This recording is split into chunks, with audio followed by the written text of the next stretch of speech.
Hi everyone, welcome back to my channel. I'm Megs and this is the Painted Lip. Today I'm going to do my first video in this series. It's called What Would Meghan Do? And I'm going to be using the palette Flower Punk by Kaleidos. This is their newest offering and it was actually, I think, quite a nice little success for them. I did this look today using this palette, and if you want to see what I think of it and how I used it, then just keep watching.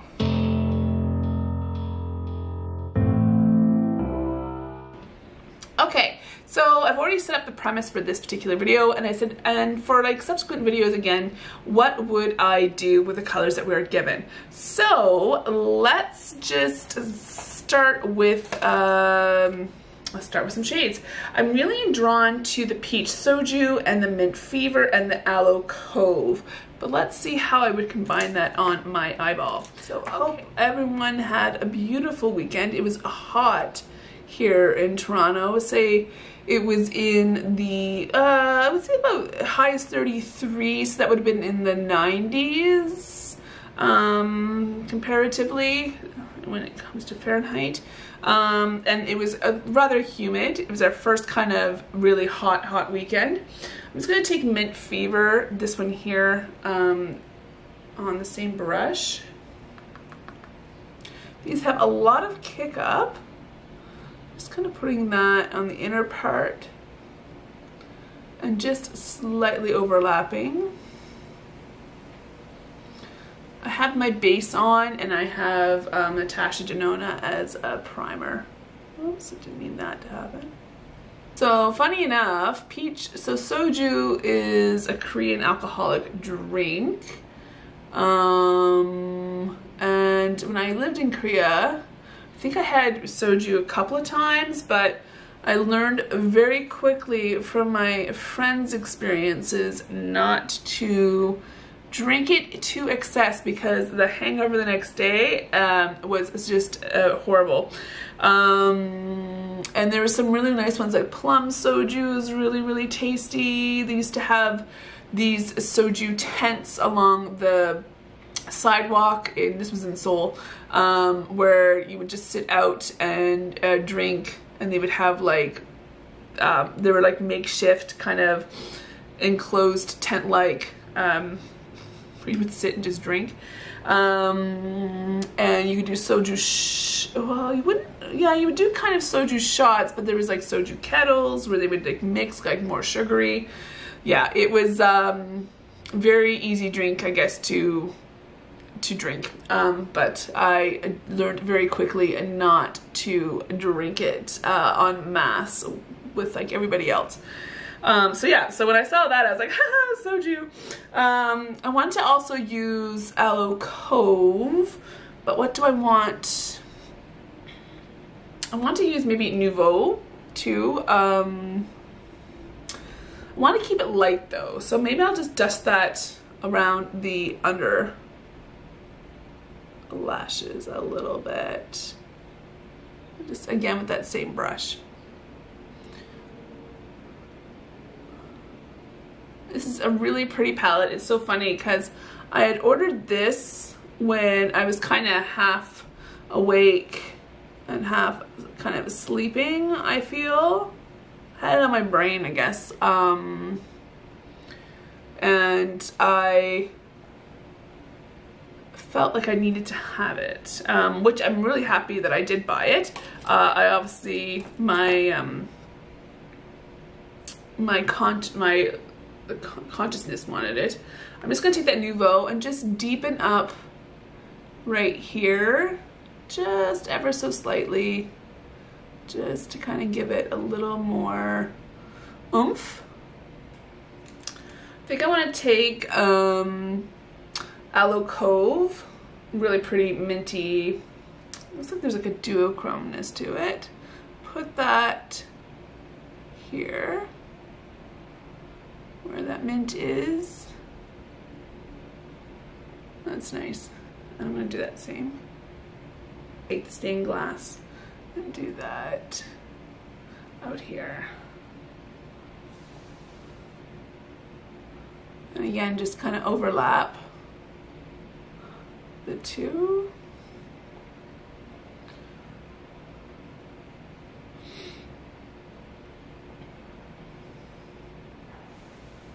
It's not super pigmented, that one, at least not on my eyeballs. And what I might do is just run a little bit of the Nouveau on a little bit more of a denser brush, just to kind of have a little bit more of a defined under eye.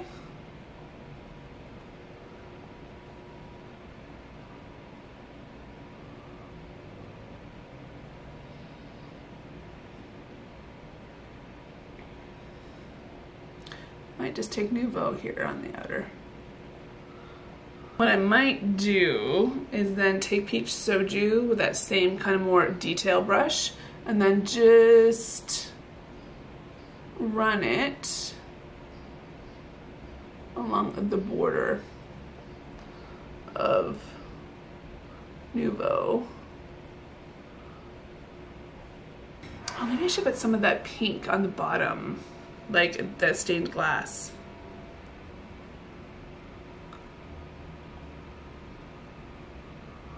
Just to give it a little more kick. That's what I'm gonna do. So one thing I will have to say about Kaleidos is formula and all that, it's not in your face. Like, it's pretty, like the shimmers are shimmery, obviously, but they're not super duper in your face. You know what I mean? Like, they're not,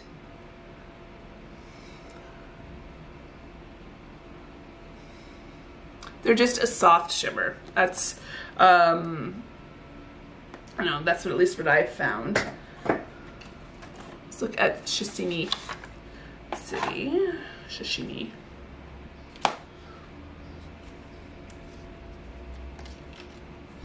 Yeah, like, I mean, if I swatch, like, that's just soft and pretty kind of shimmers there. Those are really beautiful. But I really don't want to take another palette to work this. You know what I mean? No, we'll save that one for later. Later. Okay, so what do I want to wear my cheeky cheeks? I have the Mars Melter. I finally have tried, I'm gonna try one of their highlighters. So let's get, I might just take this fluffy brush here. It's made for eyes, but let's just see what this is like. She's kind of glittery, eh? Like, maybe let's do a different brush then. Oh, that's pretty.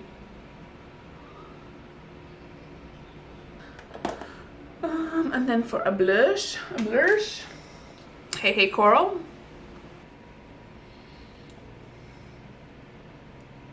And then if you ever feel, because in the viewfinder my blush is very apparent, if you ever feel your blush is too much, just use whatever brush you use to put on your foundation and just kind of tone her down. I don't feel like I need to do much with my browns. But what? I'm just going to bring back my moles. And I use my Urban Decay Brow Blade. That's the pencil part. And I just use the liquid. Just using the Marc Jacobs. This is Sugar. Has a bit of mintiness to it. There. Soft, spring-like, gorgeous. Just gorgeous. So that's what she looks like. I think it's pretty. It's soft. It's very spring-like. I would definitely wear this out and about. No issues there. I'm going to talk about like the shadows and how I like them. So the Mint Fever I think was really fairly easy to use. It does need a little bit of buildup and there is some small kick up in the pan. I think this one reminded me of Mochi from Sugar Pill. And I think I have a shade from Kiliona Ice Algae. Ice Algae is a little bit different in that it has like almost like a blue reflex even though it's a matte. It's a very, very interesting color. So this one is fairly dupable in terms of colors and kind of consistency. But it is still a very pretty color. Aloe Cove does have kind of a duochrome to it. It has a little bit more of a punch with the shimmer, and that it's like you only need to put it on once and then you see something and it's fairly impactful. Do you see the little subtleties in it that I see in the pan? Maybe not as much. I do see in the pan that obviously it's a shimmer aqua, but I almost feel like there's like a lavender purpley pink. That's what it looks like. Excuse me. That's what it looks like there. I do have some swatches and I'll place them here. I've swatched them all out. On my finger there is like a pink kind of shift on the eye. I'm not seeing it, which is a shame because it is very pretty and that's what makes it kind of unique. However, that pink, when that pink doesn't show up, it's an aqua shimmer, which, you know, very pretty, but if you're going to make it a multi-chrome or a duochrome, then I feel like that pink needs to come out a little more. This one, Stained Glass, again, very pretty, but very subtle in terms of what it does. I find Kaleidos shimmers are very subtle in that they're not going to be loud and in your face, which sometimes is nice, especially if you have more textured lids. You don't want like a super textury, glittery shimmer. This one, the Stained Glass, also has a duochrome, even almost like a multi-chrome to it. It reminds me of Tucana, or in that realm, where it's the pink to gold, but again, on the eye, which I have it, you don't see that shift like you do with other duochromes. Maybe it's how I have them. If I wet them, perhaps it'd be a different story, but it is very, very subtle, and I see it when I swatch it, and somewhat in the pan as well. Nouveau is really pretty. It has a really nice smoothness to it. It's very pigmented. It is like a burgundy brown like type of shade. It is mid-tone to dark leaning, but in the pan it looks even darker. On the eye, not as much. It reminds me of the shade Paris by M Cosmetics. This just has a little bit more smoothness to it, but again, you have to kind of build it up a little bit more. Peach Soju is a beautiful kind of pinky, peachy shade. There it is on my finger there. Again, very smooth, very easy to use, but on my skin tone, it doesn't show up as much. There it is there, and it is very, very light. I had to build it up on my eye. Again, it's not, it's a very soft kind of peachy pink, but it's not as pigmented as I would have liked, but very smooth to work with. Chlorophyll is this beautiful greeny, yellowy, almost like chartreusey type shade. Again, very, very smooth, and I find that this does actually show up well on my skin, and it's pretty true to color on my skin. It doesn't flip shades. Between that and Golden Age is again a goldeny.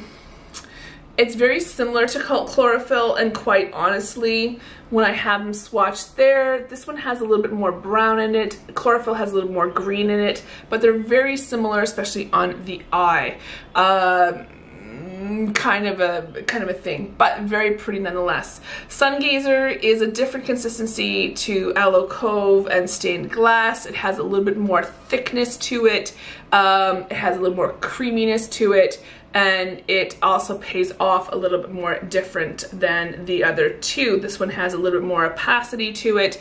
It's definitely not iridescent, and it has a little more shimmer. So it's definitely more like a metallic type tone. Earthship is that greeny, olivey, kind of dirty martini kind of look to it. That's it there. Even though I have like a lot of colors within this range, it just has just enough yellow and just enough kind of brown and green in it that makes it a little bit different than like I have the Give Me Glow Martini or Dirty Olive palette. None of those really match perfectly, but they're in the similar vein. So it does make it a unique shade. This shade, one thing I will say about this palette is I wish they had so the palette itself looks like it has really dark shades, but they're really not. But within itself, depending on how you want to use this palette, I like it personally as more of a springy kind of look. I wouldn't want anything super dark to go with these types of shades, because to me, this is like a summery, springy kind of feel to it. So to put like a really dark brown or a really maybe a foresty green, I don't know, would maybe change the feel of this particular palette. I really enjoy the combination of colors. These two particular, I could maybe have done with just one of them, because on the eye itself, it doesn't really highlight the differences enough between the two, but they are pretty in and of themselves separately. Kaleidos' formula, always creamy, not rough at all, and you know, I said like the pigmentation on some of these shades could be a little bit better. They are buildable, but I was hoping, like again, like that peach shoju, which could be just because of my coloring and what have you, or how I compared it, could be why it's not showing up as brightly as I would like it to. I mean, it is kind of a muted tone, so you're not going to get it super in your face. But I do like the packaging. It has a really strong magnet to it. I'm not worried about it. Would I take this traveling? Probably not, just due to the potential of it, you know, sliding and all that. I like that, you know, you can use it in different ways. I like the mirror on it is pretty amazing. I like that you can do this. It's a little bit easier to see everything. And, you know, just like all of Kaleidos' palettes that I own quite a few, well, quite a few comparatively, I guess. I have 3 of the Futurism palettes, the Club Nebula, this now, and I do have their highlighter, which one of their highlighters. The quality of Kaleidos, and especially for the price, they do go separately. The quality is amazing, the price is amazing, and the quality for the price is amazing. I'm generally not disappointed with Kaleidos at all, and I'm not disappointed in this palette. Do I think that I could have looked at my singles? I did actually look at my singles and came fairly close with duping this palette. Obviously, there's going to be subtle differences in the shimmers and the way they catch the light and the multi-chromeness in it. And that's what makes them different. And that's what makes any kind of palette. You're never going to get exactly the same shade, especially when it comes to shimmers. Mattes may be a little bit easier over time, but the shimmers, generally those are what stand out in palettes typically when we're looking at these kinds of palettes. So do I think it's worth it? I guess that's up to you. Again, if you have a lot of singles, if you don't have a lot of, I wouldn't say necessarily you need to have this palette from Kaleidos, to be honest with you. I think out of all the palettes I do own, this isn't my favorite, but it's definitely not a bad palette. I think it's beautiful. I do like their sci-fi greens. I have that one, and I have their turquoise one, and I have the Shiseido City. Club Nebula was a fantastic palette, and I think that is definitely well thought out and curated. So is this one in terms of like the artwork and what they did with the palette, and I like the colors because it is a unique color story. I know people have compared it to Melt and how Melt sets up their shades in terms of like the rectangular pans, the embossing or the imprinting of the little leaf they have on here is very much a Melt. You can barely see it because I've used these a little bit. You can see it maybe on these two here. I don't know if it's there. It's very there. It's slightly there. You know, it's very Melt, and even the color story of the last 4 shades are very Melt-esque. I don't have a problem with that at all. You know, no one owns the rights to rectangular pans or imprinting on a shade. Anyway, I do like it. I think it's lovely, and I'm happy I have it. So thanks for watching, guys. Take care and stay safe. Okay, bye.